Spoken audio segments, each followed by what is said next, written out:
Good morning everyone. सो आज हम start करने वाले हैं हमारा unit number 2, that is self management skills. Self management skills के अंदर हम डिस्कस करेंगे कुछ टॉपिक्स लाइक स्ट्रेस मैनेजमेंट क्या होता है एंड स्ट्रेस मैनेजमेंट के लिए टेक्निक्स क्या क्या होती है, वो हमारे लाइफ में क्यों इम्पॉर्टेंट है। तो ये सारी चीज़ें हम इसके अंदर बेसिकली आज डिस्कस करने वाले हैं और इसके बाद हम कुछ और यूनिट से बोलेंगे। Okay, so let's start the video.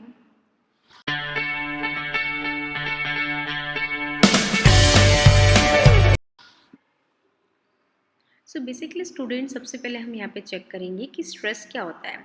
So as you can see the definition, stress refers to a physical, mental और इमोशनल स्ट्रेन और टेंशन। तो जैसे कि आप सभी को पता है कि जब भी लाइक आप फिज़िकली कुछ प्रॉब्लम हो रही है, आप फीवर है, आपको कोल्ड कफ है, या फिर आप फिज़िकली लुक वाइज अगर उसको आप चेक करते हैं कि आप दिखने में अच्छे नहीं हैं, कुछ भी ऐसी बात है, तो आपको कहीं ना कहीं स्ट्रेस फील होगा। मेंटली अगर आपको एग्ज़ाम का प्रेशर है या कोई फाइनेंशियल प्रॉब्लम है, तो इस तरीके से आपको कोई मेंटल स्ट्रेस भी हो सकता है। और इमोशनली लाइक कभी कोई हमें कुछ ऐसे वर्ड्स बोल देता है जो हमें अच्छा नहीं लगता या हम लोग को बहुत ज़्यादा हर्ट करता है, तो उस वजह से भी हमें एक स्ट्रेस हो सकता है। So definition is very simple, we can frame in our words as well कि stress refers to a like physical, mental or emotional tension or the strain. Okay, so this is very simple. Second is stress management. So stress management refers to focusing human efforts for maintaining a healthy body and mind capable of better withstanding stressful situation. withstanding का basic यहाँ पे meaning है कि ignore करना या resist करना है किसी चीज़ को।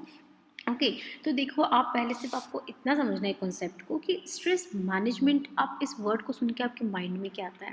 ओके, सो स्ट्रेस को मैनेज करना, यही स्ट्रेस मैनेजमेंट हुआ। अब स्ट्रेस को मैनेज कैसे किया जाता है, तो कोई भी इंसान, ह्यूमन पर्सन, इंडिविजुअल, हम किसी की भी बात करें, कोई भी वर्ड आप यहाँ पे यूज़ करें, जो कि कुछ एफर्ट्स लगाता है, कुछ ट्राई करता है ना, कुछ ऐसी ऐसी टेक्निक्स यूज़ करता है, लाइक वॉक पे चला गया, अपने फ्रेंड्स के साथ चला गया, तो इस तरीके से अपनी बॉडी को और अपने माइंड को बिल्कुल टेंशन फ्री रखने के लिए कुछ अपने एफर्ट्स डालता है, ट्राई करता है। सो उसी प्रोसेस को हम क्या बोल रहे हैं, स्ट्रेस मैनेजमेंट बोल रहे हैं। ओके, ताकि वो स्ट्रेसफुल सिचुएशन से अपने आप को आराम से बचा के रख सके। So that is our stress management. Okay, next is stress causing agents. अब स्ट्रेस किस किस रीज़न से होता है, आप इसको बोल सकते हैं stress causing factors as well. तो एजेंट्स हो, फैक्टर्स हो, दोनों सेम चीज़ है। तो उसके जो मेन है physical, mental, social and financial. अगर आप फिजिकली अच्छे नहीं दिखते हैं, फिजिकली आपको प्रॉब्लम होती है, जो भी हमने डेफिनेशन में डिस्कस किया था सेम चीज़, तो हमको स्ट्रेस होगा। तो first factor physical, second factor is mental stress. Okay, so mental stress में कैसे कि अगर हम मेंटली स्टेबल नहीं है, अगर हमें दिमाग में बहुत ज़्यादा बर्डन है, किसी चीज़ को लेके हम बहुत ज़्यादा टेंशन में हैं, तो वो हमारा एक मेंटल स्ट्रेस होगा। तो ये भी एक फैक्टर हुआ मेंटल। ओके, थर्ड हुआ फाइनेंशियल। अगर हम फाइनेंशियली प्रॉब्लम में है, हमारा कुछ मनी से रिलेटेड प्रॉब्लम्स है, तो हमारा फाइनेंशियल स्ट्रेस होगा।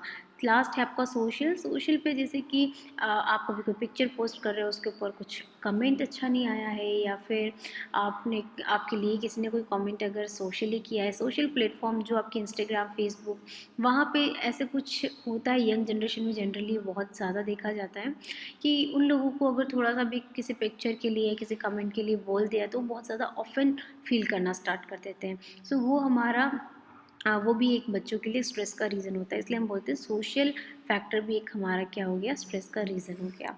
Okay, importance of stress management क्या हुआ कि इसको हम दूसरे तरीके से समझते हैं, बेनिफिट्स। सो आप बोल सकते हैं स्ट्रेस मैनेजमेंट का इम्पोर्टेंस क्या है, या आप ये भी बोल सकते हैं कि इसके बेनिफिट्स क्या हैं। ठीक है, तो अगर कोई पर्सन इस स्ट्रेस जो आ रहा है उसकी लाइफ में, उसको अच्छे से मैनेज करके चलता है, तो उससे उसको क्या क्या बेनिफिट्स होंगे। First, it improves the mood, उसका मूड बहुत अच्छा होगा, उसका इम्यून सिस्टम बूस्ट होगा, लॉन्गेविटी जो है वो प्रमोट होगी, यानी कि लंबे टाइम तक जो है उसको ये एक प्रैक्टिस हो जाएगी सेल्फ मैनेजमेंट स्ट्रेटजीज़ की, तो वो आने वाले टाइम में वो उसको अच्छे से फेस कर सकता है। Lead to burst of physical strength, physical strength उसका ज़्यादा अच्छा होगा, ठीक है। Complete mental and physical engagement of task completement increases efficiency and effectiveness and prevent psychological disorders and behaviour problems. तो बहुत लोग जो स्ट्रेस ज़्यादा ले लेते हैं उनको आपने देखा होगा कि साइकोलॉजिकल प्रॉब्लम्स भी हो जाती है।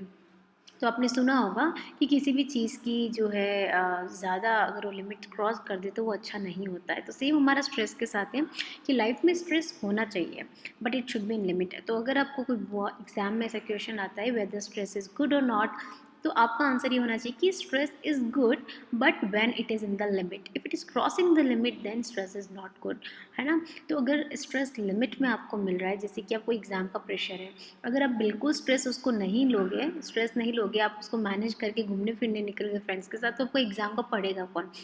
तो स्ट्रेस होना भी ज़रूरी है बट थोड़ा लिमिट में। अगर आप उसको बहुत ज़्यादा बर्डन समझ के और अपने मेंटल और फिजिकल हेल्थ के ऊपर अफेक्ट करने देते हो, तो वो कहीं ना कहीं आपको एक साइकोलॉजिकल डिसऑर्डर भी दे सकता है। सो यहाँ पे हम इसकी इंपॉर्टेंस के बाद नेक्स्ट टॉपिक पे चलते हैं, stress management techniques. So stress management techniques में we have 5 techniques. First is physical exercises. तो physical exercises like आप skipping, walking, cardio exercises ये सब कुछ कर सकते हो ताकि आपका स्ट्रेस जो है वो रिलीव हो और साथ में आपका मूड भी स्टेबलाइज हो and you feel self confident with that. Okay, और इससे आपकी स्लीप है वो भी अच्छे से इम्प्रूव होगी। स्लीप अच्छे से अगर आप लेते हैं तो आपका स्ट्रेस लेवल भी कम होगा। सेकेंड है योगा। योगा जो है हिंदू फिलोसॉफी में सबसे मेन चीज़ माना जाता है स्ट्रेस रिलीव करने के लिए।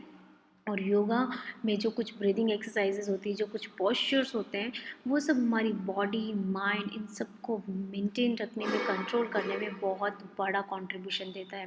थर्ड है हमारा एंजॉइंग। लाइक आप आराम से, आपको बहुत ज़्यादा स्ट्रेस हो रहा है तो आप अपने किसी फ्रेंड को बुला लें, उनके साथ गेम्स खेल सकते हैं, singing, dancing, watching movies, TVs, कुछ कॉमेडी शोज़, ये सब देख के आप थोड़ा सा इंजॉय कर सकते हैं ताकि एक पर्टिकुलर टाइम के लिए आप जो बहुत ज़्यादा स्ट्रेस फील कर रहे हैं तो आपका स्ट्रेस जो है थोड़ा सा नॉर्मल हो जाए।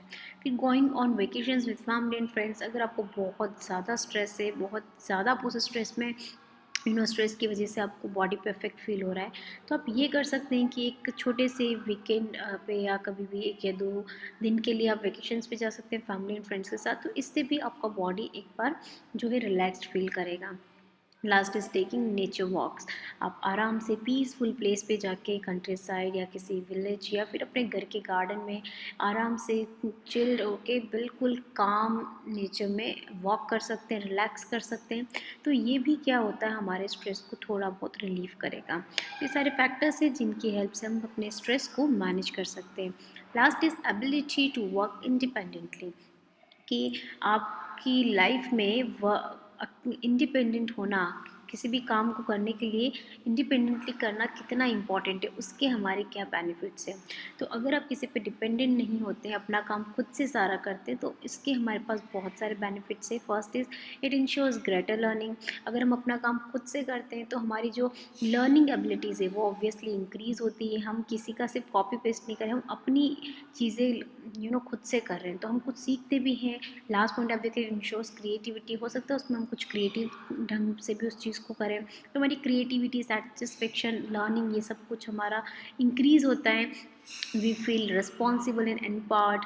ओके, और हमारी फेलियर सक्सेस जो होते हैं टास्क कंप्लीट करने में, वो हमको लाइफ में कुछ ना कुछ नई चीज़ें सिखाते हैं। हम अपने आप को पंक्चुअल बनाते हैं। हमारी working hours and working mechanisms जो होते हैं उनको हम इजीली और भी ज़्यादा अच्छी तरीके से फ्लेक्सिबल कर सकते हैं। तो ये सारे कुछ पॉइंट्स है जिसकी वजह से अगर हम वर्क इंडिपेंडेंटली करना सीखें तो हमें ये सारे बेनिफिट्स मिलेंगे। तो आपको ये सारे सिर्फ पॉइंट्स ध्यान रखने हैं यहाँ पे, इससे ज़्यादा कुछ नहीं।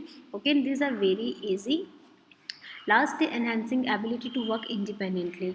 अगर आप वर्क इंडिपेंडेंटली करना सीखते हैं तो ability to work independently can be enhanced by being self aware, self motivated, self regulated. Okay, so ये हमने अभी जो लास्ट स्लाइड थी उसमें देखिए कि वर्क अगर आप इंडिपेंडेंटली करते हो तो उसके बेनिफिट्स क्या है, और इसमें हम ये देख रहे हैं कि ये वर्क इंडिपेंडेंट करने के लिए क्या क्या मेन 3 चीज़ें जो हैं वो हमें ध्यान रखनी चाहिए। इससे ये हमारा शो करता है कि yes we are independent. Okay, तो एक सेल्फ अवेयरनेस, हम अपने आप को सेल्फ अवेयर रखेंगे हर चीज़ के लिए खुद तो ये हमें कहीं ना कहीं हम हमारी नॉलेज को, इन्फॉर्मेशन को, हर चीज़ को अपडेट करता रहेगा। नेक्स्ट है सेल्फ मोटिवेशन, अपने आप को हर टाइम पे कुछ स्पीचेस वगैरह देख के, किसी अच्छे इंसान की बात सुन के we have to keep ourselves motivated. And last is self regulation, and this self regulation also guides independent individual as it helps them consider long term consequences rather than just transient feelings.